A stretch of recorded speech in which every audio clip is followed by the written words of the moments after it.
सोचिए जरा, एक आदमी शादी का प्रपोजल लेकर आता है, लेकिन प्यार मोहब्बत की जगह शुरू हो जाता है। ये जमीन मेरी है, नहीं मेरी है। फिर बात कुत्तों तक पहुंच जाती है। बीच में आदमी मर जाता है और अगले ही पल जिंदा होकर बोलता है, हाँ मैं शादी के लिए तैयार हूँ। अगर ये सब आपको अजीब लग रहा है तो परेशान मत होइए, क्योंकि यही है दुनिया के सबसे मजेदार नाटकों में से एक, द प्रपोजल। आज हम पढ़ने जा रहे हैं इंग्लिश फर्स्ट फ्लाइट का आखिरी चैप्टर, जिसे लिखा है रूस के महान लेखक अंतोन चेखव ने। इस कहानी में सिर्फ 3 ही कैरेक्टर्स हैं, लेकिन भरोसा मानिए तीनों मिलकर पूरा सर्कस बना देते हैं। सबसे पहले आते हैं इवान वसिलेविच लोमोव, 35 साल के जमींदार, लेकिन हालत ऐसी जैसे हर वक्त आईसीयू में भर्ती होने वाले हों। दिल तेज धड़कता है, नींद नहीं आती और हर समय लगता है अब मैं गया। ये शादी करना चाहते हैं, प्यार के लिए नहीं, बस इसलिए कि लाइफ टाइम टेबल में चल सके। दूसरे हैं स्टेपान स्टेपानोविच चुबुकॉव, लोमोव के पड़ोसी। पूरा ड्रामा पैकेज, ऊपर से मीठे अंदर से ऐसे कि अगर जमीन बोल सकती तो ये उससे भी बहस कर लेते। तीसरी हैं नटालिया स्टेपानोवना, 25 साल की, पढ़ी लिखी, अच्छी हाउसकीपर, लेकिन गुस्सा ऐसा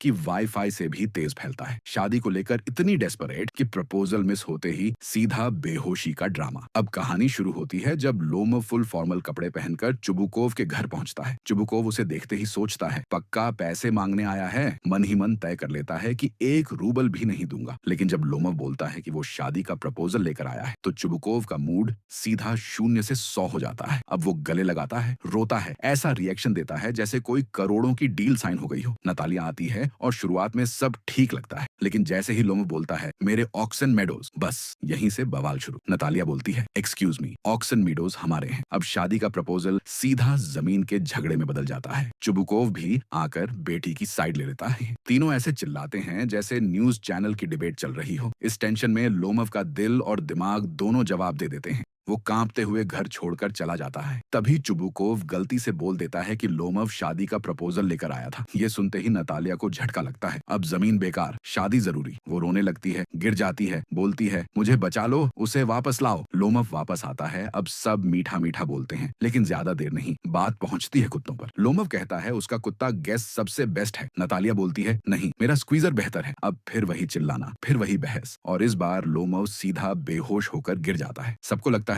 ये तो मर गया। घबराहट में चुबुकोव नतालिया का हाथ लोमोव के हाथ में रख देता है और शादी पक्की कर देता है। उसी पल लोमोव आंख खोलता है और बिना कुछ समझे हाँ बोल देता है। लेकिन कहानी यहीं खत्म नहीं होती। अगले ही पल नतालिया फिर बोलती है मान लो स्क्वीजर बेहतर है। लोमोव चिल्लाता है नहीं, गैस बेहतर है, और चुबुकोव बीच में चिल्लाता रहता है शैंपेन शैंपेन। और इसी पागलपन के साथ ये मजेदार नाटक खत्म हो जाता है। ये कहानी हमें हंसाते हंसाते सिखाती है कि जिद, घमंड और छोटी छोटी बातों पर लड़ाई कभी कभी सबसे जरूरी चीज, रिश्ते को भी पीछे छोड़ देती है।